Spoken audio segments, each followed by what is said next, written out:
So I had this question asked on the YouTube channel the other day. How do I like the Nikon RAW versus the Blackmagic RAW for the video files?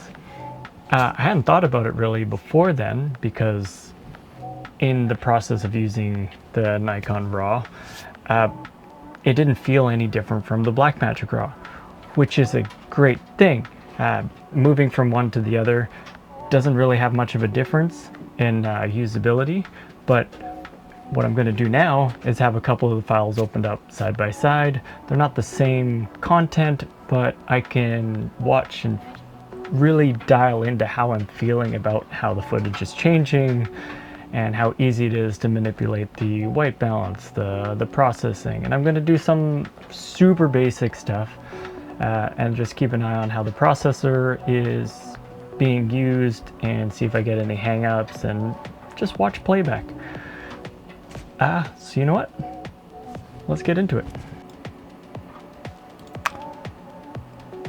I need a second monitor. So I've got a couple files here. So I've got Blackmagic RAW and NRAW. Like, got options. These are all shot in Blackmagic RAW. I'll pull up some stuff of the city. We're just rolling around like this. This is fine. Let's get rid of the audio, don't need that. What I want to see is a section with a bit of color. Maybe, oh yeah, this section right here. This is what I want. Right, that is all I need out of it. So I want to see how this looks. So I can apply the LUT, which it has. Easy enough. You know what, let's apply the LUT. Leave every, oh, let's change to Gen 5. Make sure it's on the good settings. Nice.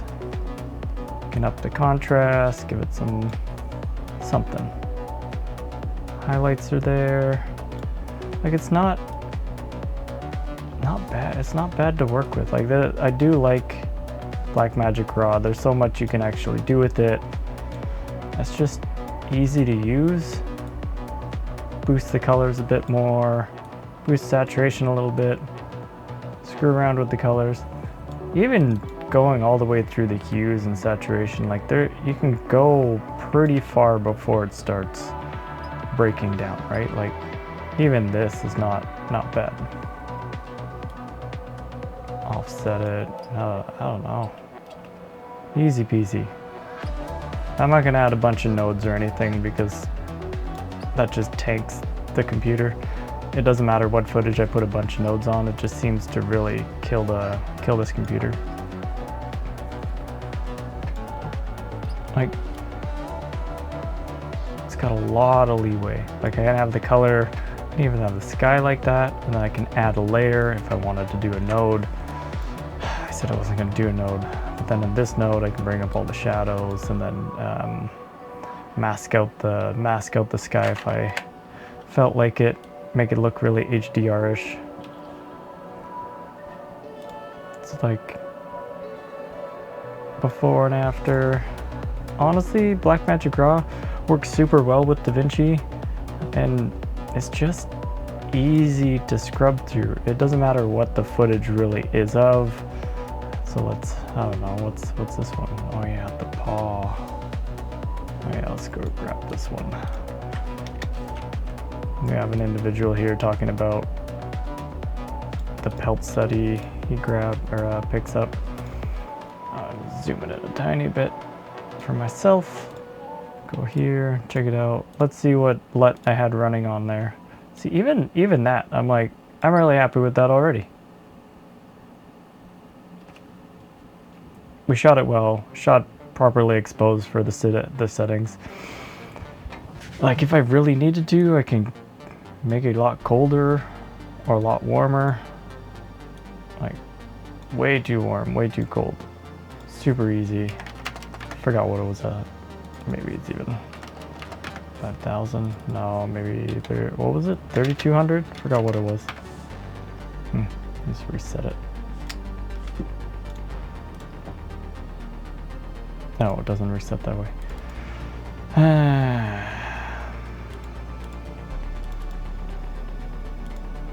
Yeah, look at that.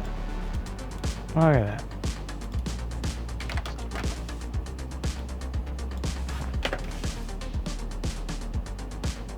Such a cool scene too, like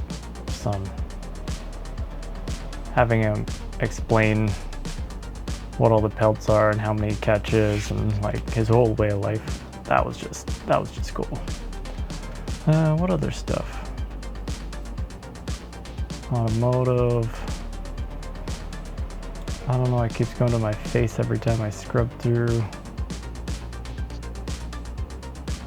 Yeah, look. Yeah, but where, like, maybe I'll disable that. Oh, still goes to my face. Weird.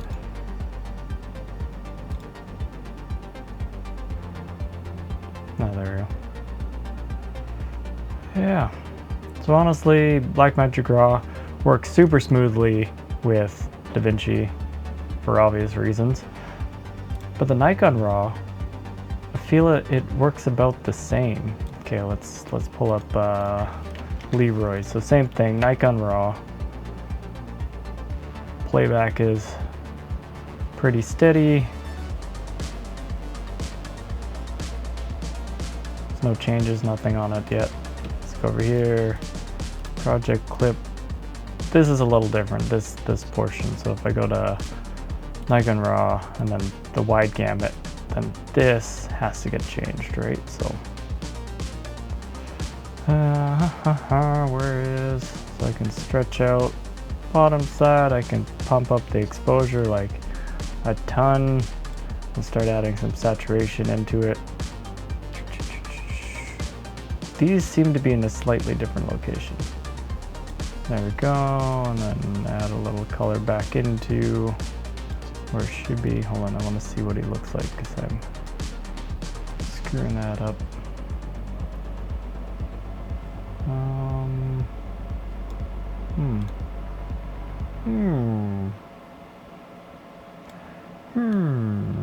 Not that. Trying to do this while having some kind of banter is kind of difficult. You know what? Let's go over here.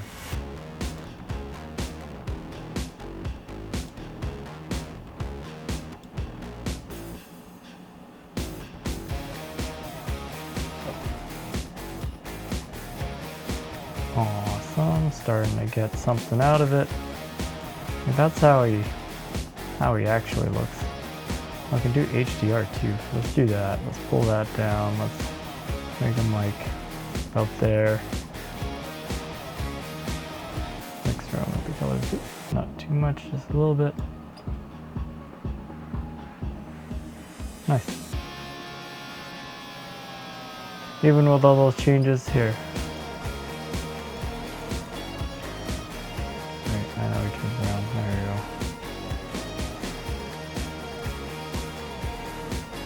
Easy peasy.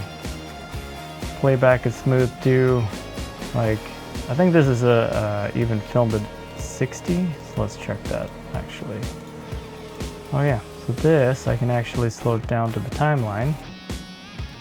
Stretch it out. Go over here. Yeah. Nice slow-mo version. Half speed. Look how epic he is. Awesome. So, oh yeah, so there's some differences. Like I filmed this off speed as well, so this is at 60 FPS, but it plays back at that already, so I don't have to go in and change it. But with the Nikon, whatever frame rate I do shoot it at all the way up to 120, I have to just go into clip attributes and then change the video frame rate down to the timeline frame rate, and that change gives me the slow-mo. Honestly, they're both super easy to use and I probably could match them together.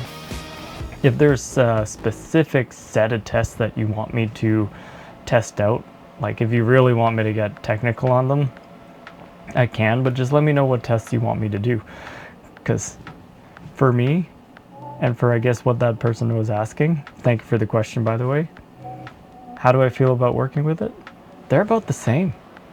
And that's a great thing.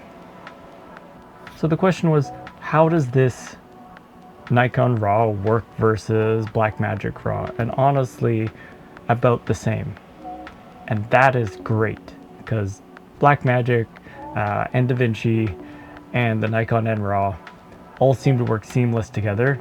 So adding this camera into the workflow is not an issue at all. You just do your color test at the beginning, and it's very easy to dial in the colors after the fact if you need to do a bunch of changes. But since this Nikon is RAW, it's really nice and smooth to work with and doesn't add too much extra processing for the computer. I don't think it adds any extra, honestly. Playback's good, just as good as the Blackmagic RAW from my network drive. I think this is a game changer, honestly. I think it's a game changer. On that note, if you want me to get more technical, let me know what you want me to test with it. I'll put the cameras back to back and film the same things. So if you do want to see this camera versus this camera on very specific technical stuff, let me know and I'll get it done. Till then, I'm out.